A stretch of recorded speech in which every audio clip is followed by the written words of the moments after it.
Day 2. I'm really glad that I'm showing up again. Showing up on day 2 is one of the hardest but also most important things there is, because it's the start of forming a habit. This time I tried to record using less notes than before.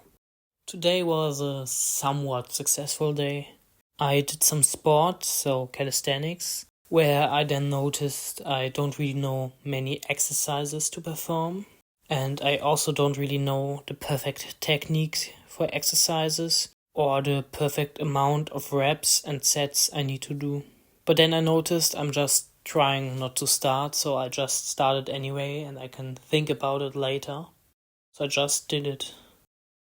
I also completed a small to-do, but I kind of feel like I could have done more.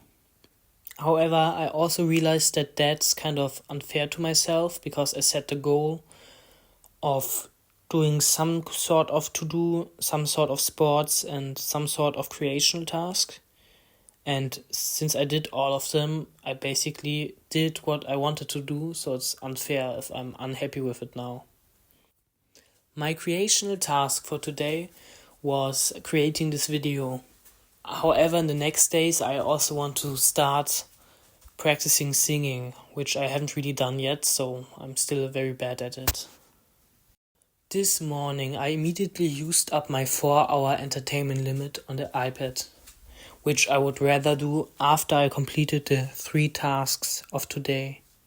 However, I stopped as soon as the time was over and kept my promise for the rest of the day, which is the important part. Right now, I want to start strengthening this promise I made with myself, and then later I can think about shortening the time. Something interesting is that I had no more longing or distracting thoughts that were telling me to use the iPad again afterwards, which made me more productive. So when I then did sports, I was more focused and was able to push over my limits more than I usually would. Afterwards, I spent time socially and had a great time, which I wouldn't have done if I didn't set up this time limit. This is the end of day 2. I'm really glad I showed up again.